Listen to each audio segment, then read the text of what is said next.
Hey, what's up you guys? And of course, welcome to another alternative factuals video. Man, if y'all are not reading this King in Black, I don't know what to tell y'all. But here's a very interesting question that's related to a prelude that's going to be coming out regarding Spider-Man King in Black with Monica Rambeau. Now it's going to be obviously King in Black symbiote Spider-Man.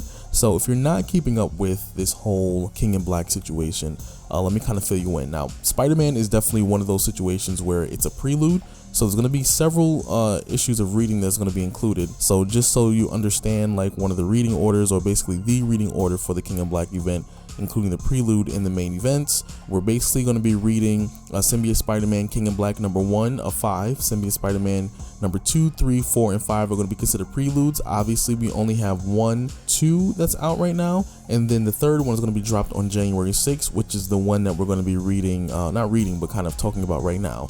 But before I dive into the succulent juiciness of this video, please be sure to like, share, and of course subscribe. Leave your comments down below. Let me know what you're thinking. Let me know what you're feeling. And without further ado, let's kind of just dive into this King in Black. So I'm going to be talking about Symbiote Spider-Man King in Black number 3, which is going to be coming out January 6th of 2021, written by Peter David and art by Greg Land. Now, for the timeline, Symbiote Spider-Man King in Black number 3 is actually going to be taking place approximately a year before the main event that's taking place right now, give or take a couple months. And this is I guess, regarding the same year when, S.H.I.E.L.D. was dissolved and the whole frozen Grendel symbiote breaks out of the containment that was frozen in, and then basically kind of starts to wreak havoc.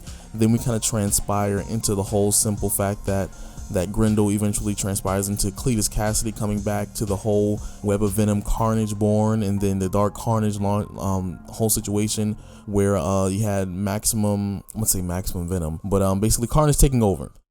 Hey, what's up y'all? So I completely misspoke when it came to the whole King in Black regarding Spider-Man and the time frame in which this takes place. So the King in Black number 3 in this whole prequels is actually taking place a little before and a little after Secret Wars, when Spider-Man first initially came to Earth with the symbiote. But, for the most part, the message of the video is still pretty the same. So just letting you know, there was an error on my part. I was reading all this stuff at once, and I definitely misspoke on the timeline.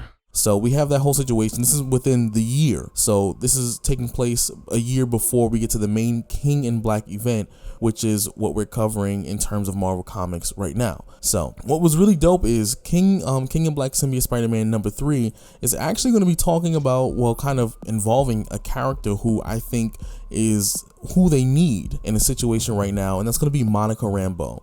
Now, Monica Rambeau, as we already know, has Spectrum. She has a crazy power set. Anything along the electromagnetic spectrum that she can, manipulate, and even forms of magic, she can definitely manipulate it as long as, I guess, her photons and her body can understand and kind of adapt to that energy. So she is definitely what they need, because the thing that we know about symbiotes in general is that, one, they are living abyss. Literally Knull has, given us the ideology, or let us know that the symbiotes are basically casted and formed out of the darkness after the Celestials created this massive, huge light, bringing in reality of the Marvel Universe. So out of that light, he used the shadows to form All Black. And then All Black, along with, the Grendels and, basically them forming the symbiote, well, him forming the symbiotes, they are living darkness, living abyss. He is the living embodiment of the darkness in the universe, and he predates the universe. And we already know that he's just as powerful, if not more powerful, than the Celestials, because of the fact that he was able to not only kill a couple of them in the beginning of time, but ultimately he was able to take them over during the main King in Black scenario. So now, like I said, Monica Rambeau has a crazy power set. Anything along the electromagnetic spectrum she can do.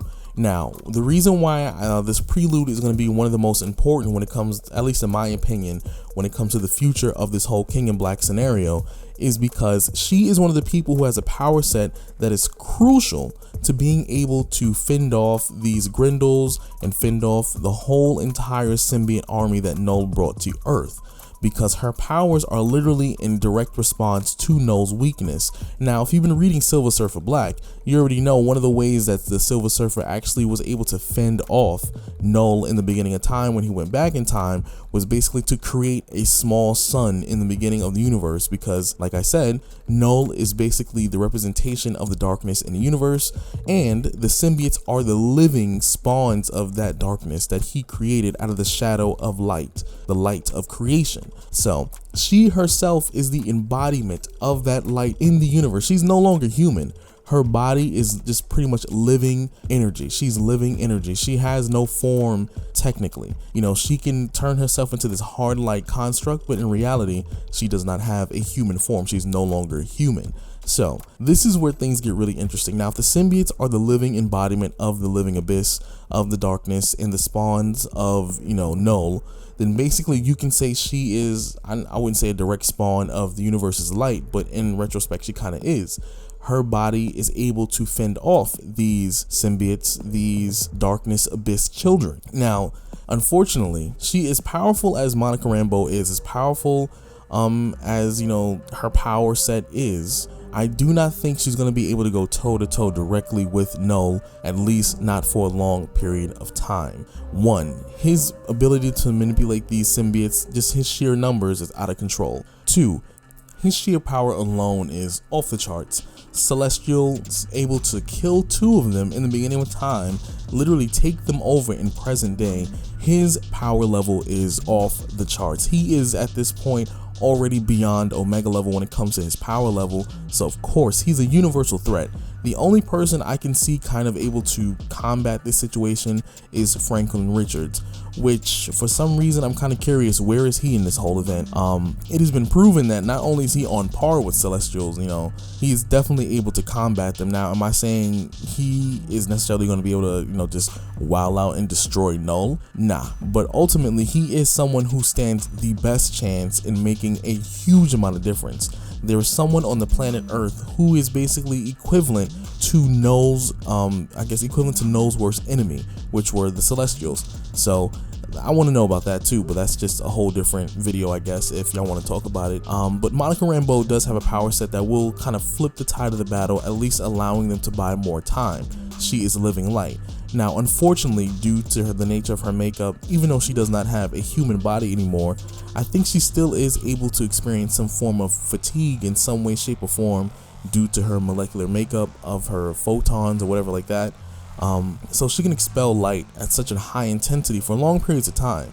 However, eventually she will have to take a moment to rest. But then this also would bring in the question, like, other characters, like what about I guess Cloak and Dagger? You know, Cloak is in a sense, you know, able to tap into the Dark Force, which is a dimension of pure darkness, which we already know that Knull, you know, is the living embodiment of the universe's darkness, and the symbiotes are living embodiments of his darkness.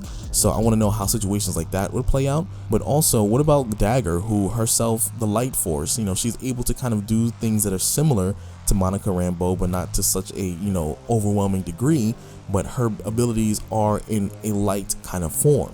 So characters like light-based characters are really important during this King in Black scenario, but we're primarily worried about Monica Rambeau. So we already know that she was involved in the prelude, and I'm pretty sure it's going to answer the question on where she is now, or the reason why they're not going to be using her. The same reason why I think Blue Marvel's not going to be in this King in Black event is because right now he was helping Dr. Doom to some degree when it came to clearing his name in this whole event having to do with a black hole that was in the solar system of the main 616 Earth. But then, you know, Blue Marvel, I think, got sucked into another universe through this Event Horizon, which kind of, he met some alternate reality version of Otto Octavius. You know, that's a whole different story of Dr. Doom that you should probably be reading. But basically that story took Blue Marvel off the map, and right now he's in another universe, so we don't have to worry about him. In this story, I'm pretty sure they're going to give us a reason why Monica Rambeau is not going to be used, or if she is used, how powerful or how useful she will be in this event. Because during this prelude, we're actually discovering that Knull is not only creating symbiotes, or not only created symbiotes, but he has these other darkness beings who are like these symbiote, like diet symbiotes basically. So they're not quite as powerful, but ultimately still creations of Knull, still doing his bidding.